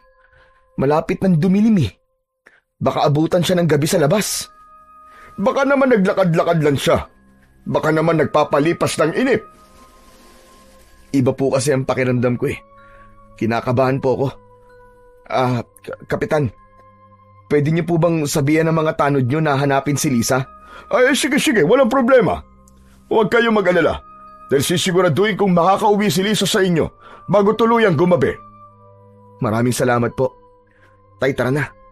Hanapin na po natin ulit si Lisa. Matapos yun, ay umalis na kami ni tatay sa bahay ni Kapitan Romano upang ipagpatuloy ang paghahanap namin kay Lisa. Lahat ng bahay na nadadaanan namin ay kumakatok kami para magtanong sa mga tao na naroon kung nakita ba nila ang girlfriend ko. Pero kahit isa ay walang makapagsabi sa amin ng impormasyon kung nasaan si Lisa. Hanggang sa sumapit na ang 7:00 ng gabi, nasa labas pa rin kami ni Tatay. Nestor, kailangan na nating umuwi. Delikado na nandito pa rin tayo sa labas na ganitong oras. Baka makita tayo ng halagob. Wala tayong dalang kahit na anong sandata para labanan siya. Pero Tay, hindi pa po natin nakikita si Lisa. Ayoko pong umuwi tayo nang hindi natin siya nahahanap. Naikot na natin ang buong baryo, anak. Baka naman nandun na siya sa bahay. Ilang oras na rin tayo naghahanap. May posibilidad na nakauwi na siya sa mga oras na ito. Ewan ko po, Tay. Pero hindi ko nararamdaman na nasa bahay na po si Lisa. Hindi natin malalaman kung hindi muna tayo uuwi. Mabilis akong nag-isip at napagtanto ko na may punto ang sinabi ni Tatay. Sa huli, pumayag na lang ako na umuwi sa bahay. Pero nanlumo ako nang pag-uwi namin ay wala pa roon si Lisa. Mangiyak-ngiyak na ako ng sandaling yun. Abot langit na ang pag-aalala ko para sa aking nobya. Tay, lalabas lang ako ulit Hanapin ko lang ulit si Lisa. Kahit ako na lang po maghanap sa kanya, Tay. Magdadala na lang po ako ng itak para sakaling kung makita ako ng hanagob ay malalabanan ko siya. Nestor, makinig ka sa akin, anak. Delikado nang lumabas. Pero Tay, hindi ko po pwedeng pabayaan si Lisa. Baka kung ano na po nangyayari sa kanya Kailangan ko po siyang hanapin. Nestor anak. Makinig ka. Ipagdasal na lang natin na ligtas siya. Pasensya na po, Tay. Pero hindi ko po kayang iasa sa dasal si Lisa. Kailangan may gawin ako. Hindi ako makakatulog hanggat hindi ko nasisiguro na ligtas si Lisa. Natigilan kami ni Tatay nang may biglang kumatok sa pinto. Nanlaki ang mga mata ko at ang unang pumasok sa utak ko ay si Lisa na yon. Nagmamadali kong binuksan ang pinto pero bumagsak ang balikat ko nang hindi si Lisa ang nakita ko, kundi ang matandang babae na si Aling Emma. Nagtaka ko dahil may sugat siya sa ulo at may natuyong dugo sa kanyang muka. Agad kong inalalayan si Aling Emma at dinala ko siya sa loob ng aming bahay. Pinaupo ko siya dahil halatang hinang-hina siya. Maging si Tatay ay nagtaka kung bakit ganun ang kalagayan ni Aling Emma. Ano nangyari sa inyo, Aling Emma? Inatake ba kayo ng hanagob? Hindi. Hindi hanagob ang may gawa nito sa akin, kundi si Romano. Ano kanyo? Si Kapitan? Bakit naman po kayo sasaktan ni Kapitan? Dahil sinabi ko sa kanya, nabuntis ang iyong nobya, Nestor. Ano? Pero hindi po buntis si Lisa, nagkakamali po kayo. At bakit naman kayo sasaktan ni Kapitan kung sakali mang buntis si Lisa? Buntis siya. Hindi niya lang alam. 6 na buwan na siyang buntis. Sadyang may mga babae na hindi malaki ang tiyan kapag nagbuntis. Nang nasa bahay na ako ni Romano ng araw na nakausap ko ang nobya mo, ay tinanong niya ako kung ano ang ibig ko sabihin na lalaki ang anak ng nobya mo. Sinabi ko na buntis si Lisa. Nagtaka ko nang matuwa si Romano. Nagtanungin ko siya ay sabi niya sa akin na nakita niya na ang iaalay niya sa hanagob. Tumutol ako, kaya pinukpok niya ako ng bote sa ulo. Itinali niya ako at binihag niya ako para hindi ko masabi sa inyo ang plano niya kay Lisa. Mabuti na lang at nagawa kong makatakas. Kung ganun, si Kapitan na may hawak ngayon kay Lisa? Tama ka. Siya ka, Nestor. Malamang ay hindi rin totoo ang parapol na ginawa na yun ni Romano. Sinadya niyang si Lisa ang manalo roon para pumunta si Lisa sa bahay niya. Nestor, tara na. Pumunta na tayo sa bahay ni Romano. Bilisan natin. Sandali lang. Wala roon si Romano at si Lisa. Dinala ni Romano si Lisa sa abandonadong simbahan na nasa lumang sementeryo. Doon niyo sila puntahan. Bilisan niyo at baka huli na ang lahat. Ngayong gabi na iaalay ni Romano si Lisa sa halagob. Hindi na kami nag-aksaya ng oras ni Tatay. Kumuha kami ng tig-isang itak at tumakbo na kami patungo sa lumang sementeryo. Hindi ako makapaniwala na buntis pala si Lisa. Ngunit hindi ko magawang maging masaya dahil mas iniisip ko ang kaligtasan ng aking nobya. Sa wakas ay narating na namin ang lumang sementeryo. Natanaw namin ang lumang simbahan na sa tuktok ay may malaking krus na gawa sa kahoy. Ang dulo ng krus ay merong patusok. Nakita namin na nakatali si Lisa sa malaking krus at nasa tabi nito si Kapitan Romano. Tumakbo kami papunta sa simbahan pero hinarangan kami ng mga lalaki na naniniwala kay Kapitan Romano. Sinubukan nila kaming pigilan ni tatay, kaya naman napilitan kaming labanan sila. Nestor anak, alerto ka. Ako nang bahala sa mga ito. Akyatin mo na si Lisa at iligtas mo siya, madali ka! Nang marinig ko ang pagsigaw ni Lisa, ay agad akong pumasok sa lumang simbahan. Umakyat ako sa paikot na hagdan hanggang sa nakarating ako sa tore kung saan naroon ang kampana. Kahit napakataas ng aking kinaroroonan, ay lumabas ako mula sa bintana ng tore at mula roon ay umakyat ako papunta sa bubong. Nakita ko kagad si Kapitan Romano na nakadipa habang nakatingala sa kalangitan. Hanagob! Panginoong Hanagob, nasan ka na? Narito na ang alay ko sa iyo. Kunin mo ang sanggol na nasa sinapupunan ng babaeng ito, kapalit ng hindi mo pagsalakay sa aming baryo. Panginoong Hanagob, nasan ka? Magpakita ka, Panginoon! Hayop ka! Tumigil ka na sa mga kabaliwan mo, Kapitan! Nahihibang ka na! Maingat akong naglakad, palapit kina Lisa, dahil marupok na ang bubong ng simbahan. Nestor! Nestor, tulungan mo ako! Demonyo si Kapitan! Tulungan mo ako! Hindi niyo ako mapipigilan. Bakit ba hindi niyo maintindihan na ginagawa ko to para sa ating lahat, para sa kaligtasan ng lahat? Hayop ka! Hindi ako papayag na gamitin mo ang aking mag-ina sa kaibangan mo! Wala ka na magagawa, Nestor. Tanggapin mo na lang ang kapalaran ni Lisa. Isipin mo na lang na isa siyang bayani na inalay ang kanyang buhay para sa ating lahat, para sa ating kaligtasan. Wala na. Nababaliw ka ng talaga. Paano ka nakakasiguro na totoo nga mga sinabi sa'yo na matandang babayla na yun? Dahil desperado na ako matapos ang kasamaan ng Hanagob dito sa ating baryo. Ginagawa ko to para protektahan ang lahat ng mga nakatira dito. Magsasalita pa sana ako nang biglang humangin ng malakas.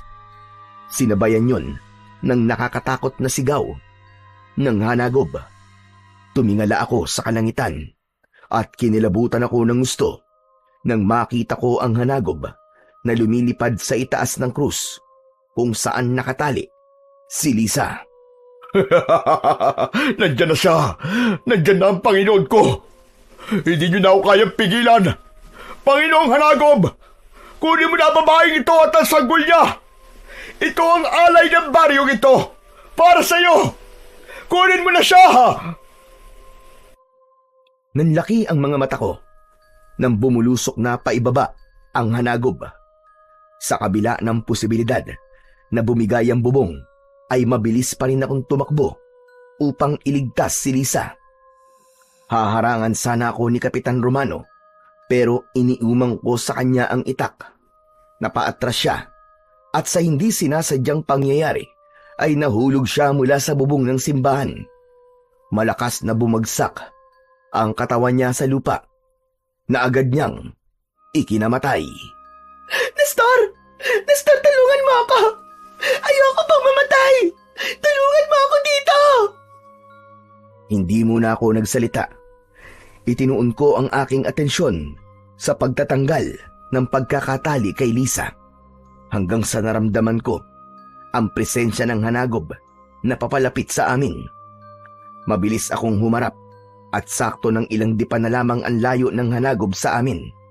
Agad akong yumuko at nang dumaan siya sa ibabaw ko, ay itinarak ko ang itak sa kanyang tiyan. Malakas na umatungal ang hanagob at muli siyang lumipad papunta sa itaas. Ginamit ko na ang itak para putulin ang lubid na nakatali kay Lisa. Napakabilis ng tibok ng puso ko ng mga sandaling yon. Awang-awa na ako para kay Lisa dahil umiiyak siya ng dahil sa labis na takot. Tinignan ko ng mabilis ang hanagob at nang pasugod na naman siya sa amin, ay huminto muna ako sa pagputol sa lubid.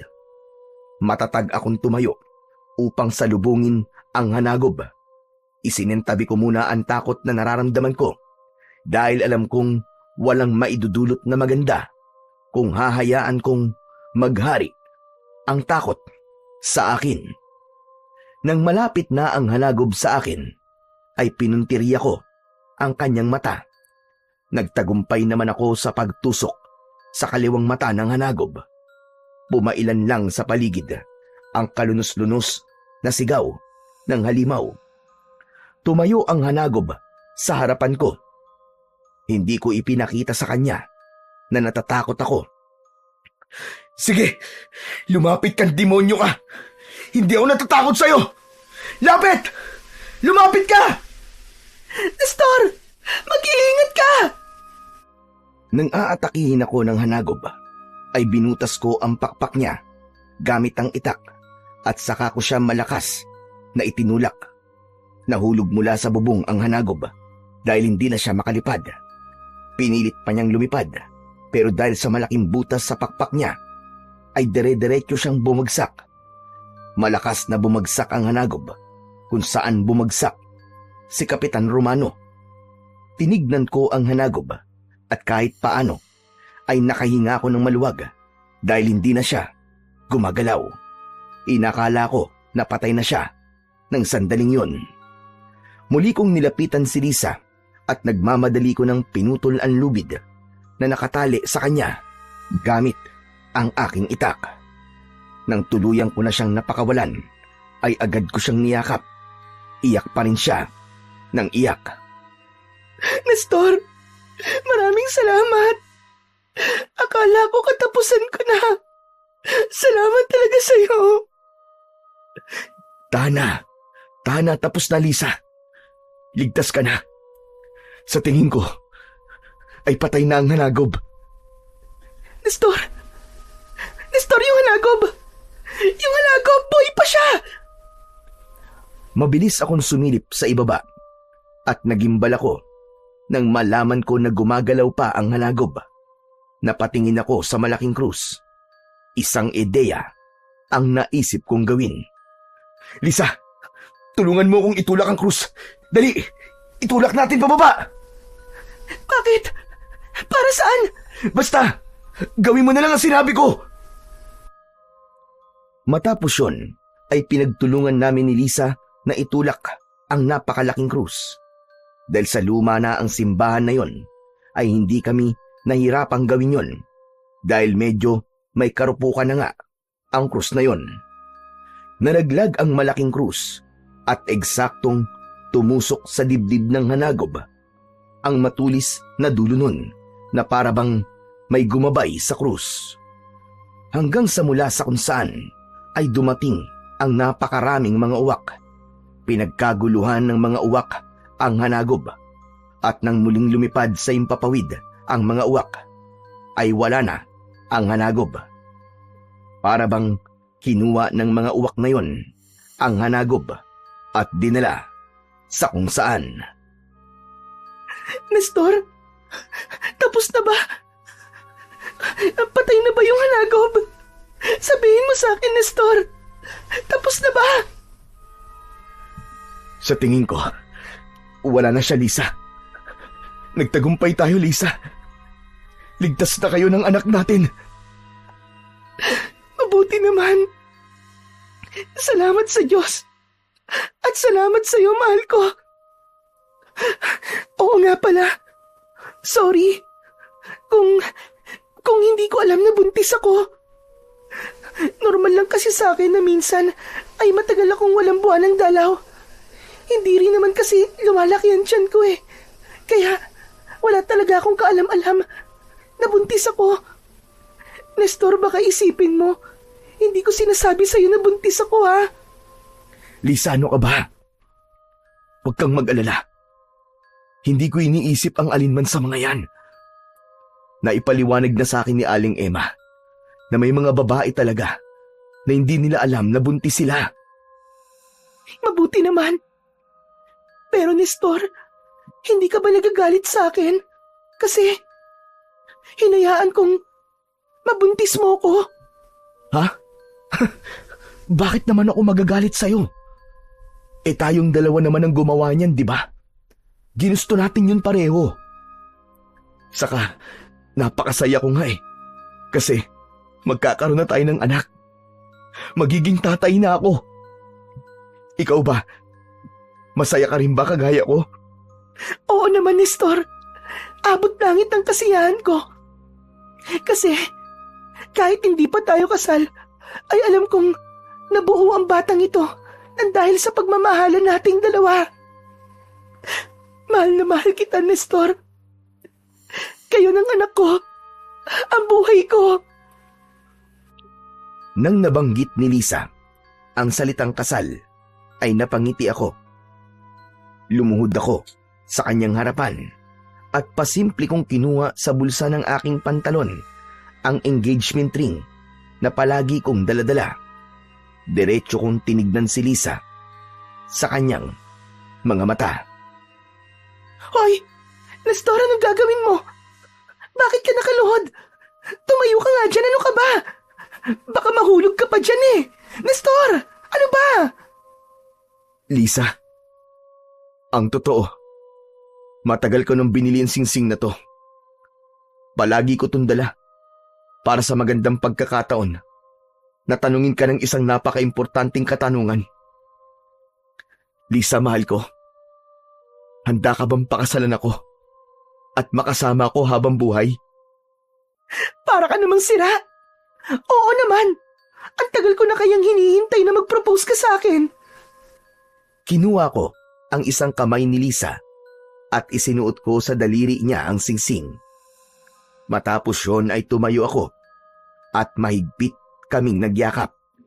Kasabay nun ay binigyan ko siya ng isang mainit na halik sa kanyang labi. Hindi na kami nagtagal sa itaas ng simbahan at bumaba na kami. Sinalubong kami ni tatay at nagulat ako dahil lahat ng mga lalaking humarang sa amin ay bagsak na. Wow, grabe! Tay, ang galing niyo naman! Natalo niyo po ang mga lalaking yan. Kahit mag-isa lang kayo, anong ginawa niyo? Kung hindi mo na itatanong sinanay ko talaga ang sarili ko sa pakikipaglaban dahil sa nagob. Pero pinatulog ko lang ang mga yan. Hindi ko sila kayang patayin dahil alam kong nabulag lang naman sila sa paniniwala nila kay Kapitan Romano. Pero tay, kahit na po, napakagaling niyo pa rin. Pero mas magaling ka, anak, dahil nagtagumpay kang patayin ng hanagob. Ikaw ang tunay na bayani. Kahit nga po ako hindi makapaniwala na magagawa ko po yun. Siguro po, dahil lang po sa kagustuhan ko pong iligtas si Lisa, ay lumabas po ang tapang at lakas na itinatago ko. Pero tay, sa tingin niyo po ba, ay patay na po talaga yung hanagob?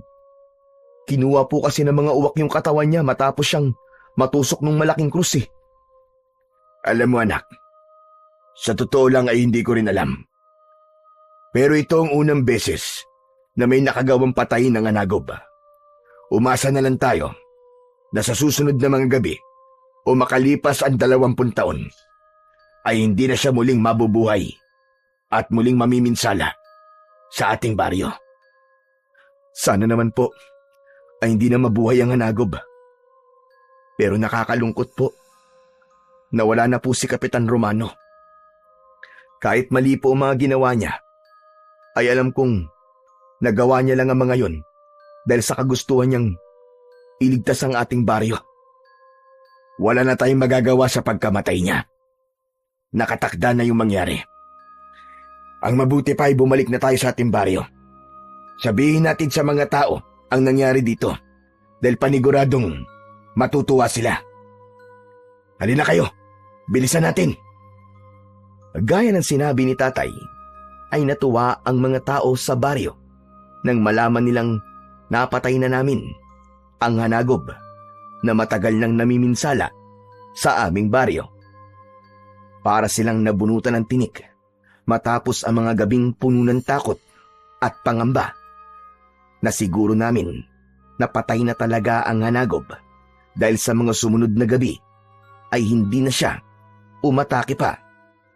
Nang tuluyang humupa ang tubig sa ilog, ay nagpasya kami ng aking nobya na bumalik na sa Maynila. Ilang buwan ang lumipas, ay muli kaming bumalik sa baryo para doon magpakasal. Ngayon ay may sarili na kaming bahay ni Lisa sa Maynila at maayos ang takbo ng aming buhay kasama ang anak naming lalaki.